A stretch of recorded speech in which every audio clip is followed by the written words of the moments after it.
Detention ক্যাম্পে যদি একটাও বৈধ ভোটারকে নিয়ে যাওয়া হয়, ডিটেনশন ক্যাম্পের পশ্চিম বাংলায় কোনো অস্তিত্ব থাকবে না, ভেঙে দুমড়ে গুটিয়ে দেওয়া। সিপিএমের 34 বছরের রাজত্ব যেভাবে পশ্চিমবঙ্গকে ডুবিয়ে দেওয়া হয়েছে, আপনাকেও আর দূরবীন দিয়েও খুঁজে পাওয়া যাবে না। মন্ত্রী মমতা ব্যানার্জি নিজের পায়ে নিজে কুড়ালার আঘাত করেছেন। পশ্চিম বাংলার সংখ্যালঘু মানুষ সম্পূর্ণ বুঝতে পেরেছে মুখ্যমন্ত্রীর ম্যাচ জিতার, নির্বাচন জিতার মনে হয় অন্য কোনো কৌশল আছে। বিজেপি যেরকম হাতিয়ার করছে নির্বাচন কমিশনকে, মুখ্যমন্ত্রী মনে হয় অন্য কোনো জিনিস গোপনে গোপনে হাতিয়ার করছে যে এই নির্বাচনী ম্যাচ জিতার। সমীক্ষা অনুযায়ী আমাদের মাননীয় অহংকারে ভুগছে, কিন্তু অনেকবার আমরা দেখেছি বিহারের সমীক্ষাও হচ্ছিল তেজস্বীর পক্ষে, বিহারের সমীক্ষাও ছিল তেজস্বীর পক্ষে, কিন্তু উল্টে গিয়েছে। মাননীয়াকে চিন্তা করতে হবে, সংখ্যালঘু মানুষরাই আপনাকে মুখ্যমন্ত্রী বানিয়েছিল। অতএব এই সংখ্যালঘু মানুষদের বিরুদ্ধে যেভাবে দ্বিচারিতা করছেন, আমাদের আন্দোলনকে যেভাবে রুখে দিয়েছেন, প্রতিবাদের কণ্ঠস্বর যেভাবে স্তব্ধ করে দিয়েছেন, আগামী দিনে সেই সিপিএমের 34 বছরের রাজত্ব যেভাবে পশ্চিমবঙ্গকে ডুবিয়ে দেওয়া হয়েছে, আপনাকেও আর দূরবীন দিয়েও খুঁজে পাওয়া যাবে না।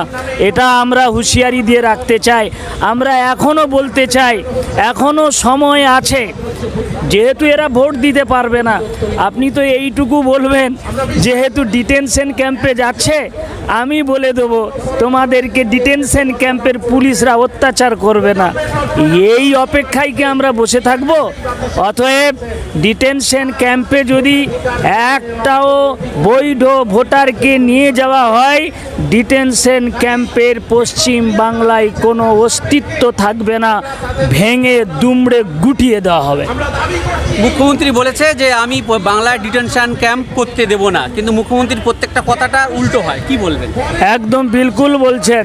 মুখ্যমন্ত্রী তো বলেছিলেন যে ওয়াকফ বিল এখানে পাস করতে দেব না, ওয়াকফ বিলের জন্য আমি আপনাদের সামনে বুক চিতিয়ে লড়াই করব। সেখানে আমরা দেখতে পেয়েছি ওয়াকফ বিল পাস হয়ে গেছে। তারপরে উনি বলছেন যখন নাকি লজিক্যাল ডিসক্রিপেন্সি শুরু হলো, তখন উনি বললেন সমস্ত কাগজ জমা দেন, অসুবিধা হবে না। সামান্য ভুলের কারণে আন্ডার অ্যাডজুডিকেশনে নিয়ে আসা হলো। সামান্য ভুলের কারণে যদি আমাদেরকে ভোটার করিয়ে দেওয়া হয়, তাহলে মুখ্যমন্ত্রী আপনি তো ওইখানে আটকাতে পারলেন না, তারপরে কি সাহসে বলছেন এই ভোটারদের কোনো চিন্তা নেই? মুখ্যমন্ত্রী এসব ললিপপ পশ্চিম বাংলার সংখ্যালঘু মানুষ সম্পূর্ণ বুঝতে পেরেছে মুখ্যমন্ত্রীর ম্যাচ জিতার, নির্বাচন জিতার মনে হয় অন্য কোনো কৌশল আছে। বিজেপি যেরকম হাতিয়ার করছে নির্বাচন কমিশনকে, মুখ্যমন্ত্রী মনে হয় অন্য কোনো জিনিস গোপনে গোপনে হাতিয়ার করছে যে এই নির্বাচনী ম্যাচ জিতার জন্য। তাই সংখ্যালঘু মানুষদের উপরে এত অনীহা, এত দুর্ব্যবহার আর এত অন্যায়ভাবে মুখ্যমন্ত্রীর এই সমস্ত সিদ্ধান্ত তিনি নিচ্ছেন, এর জন্য ধিক্কার জানাই, দুর্ভাগ্যজনক। যদি এবারে মুখ্যমন্ত্রী ক্ষমতায় না থাকে, যদি বিজেপি ক্ষমতায় আসে, তাহলে তো মুসলিমদের ক্ষতি হতে পারে, কি বলবেন?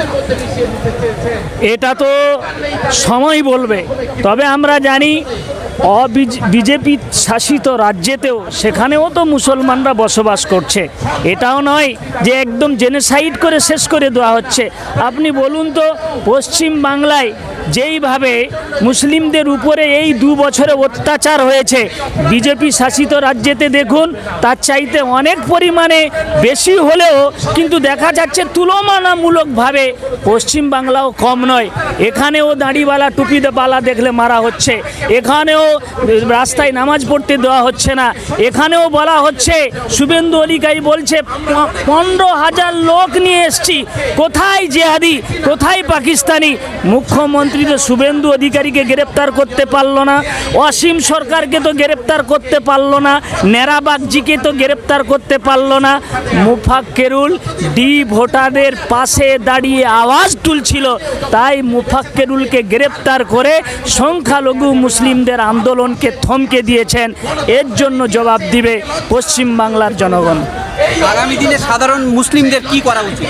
আগামী দিনে সাধারণ মুসলিমদের এই কাজ করা উচিত, যত আঞ্চলিক তথাকথিত মুসলিম দলগুলি আছে যদি বাঁচতে চায়, আমি নাম ধরে ধরে বলছি, নওশাদ সিদ্দিকী, রুহুল আমিন সাহেব থেকে শুরু করে, হুমায়ুন কবির থেকে শুরু করে, আসাদুদ্দিন ওয়াইসি থেকে শুরু করে যত আঞ্চলিক তথাকথিত মুসলিম রাজনৈতিক দলগুলি আছে, এরা যদি একত্রিত না হয় তাহলে জেনে রাখেন আপনাদেরও অস্তিত্ব থাকবে না, আপনাদেরও শেষ করে দেওয়া হবে।